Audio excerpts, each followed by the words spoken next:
అసాంఘిక కార్యకలాపాలకు అడ్డగా మారుతున్నాయి. నిర్వహణ లోపం, పాలకుల అలసత్వానికి ఈ పార్కులు అలా తయారయ్యాయి. లక్షలాది రూపాయలు వెచ్చించి పార్కులు నిర్మించినా సరైన నిర్వహణ లేకపోవడంతో ప్రజాధనం దుర్వినియోగం అవుతోంది.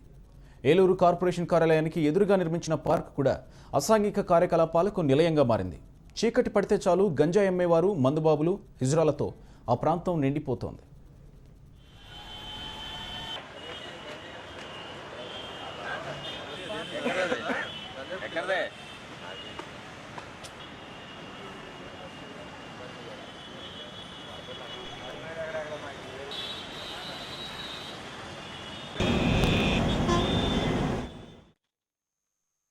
గతంలో గేట్ అనేది ఉండే ఆ గేటు క్లోజ్ చేయడం వల్ల సామాన్య ప్రజానికం వాడటం అనేది తగ్గిపోయి సంఘ విద్రోహ శక్తులు, తాగుబోతులు ఈ యొక్క పార్కుని అడ్డాగా చేసుకుని వాళ్ళ కార్యక్రమాలు నిర్వహిస్తూ ఉన్నారు.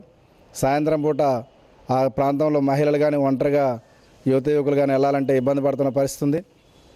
అదే కాదు, టౌన్లో ఉన్న అనేక పార్కులు ఈరోజు చాలా నిర్వహణ లోపంగా ఉండి అందులో పనిచేసే వాళ్ళని తీసేయడం, దాని నిర్వహణ చేపట్టకపోవడం, నగరపాలక సంస్థ దాని మీద శ్రద్ధ పెట్టకపోవడం వల్ల పార్కులన్నీ కూడా చాలా అధ్వాన స్థితికి చేరుకొని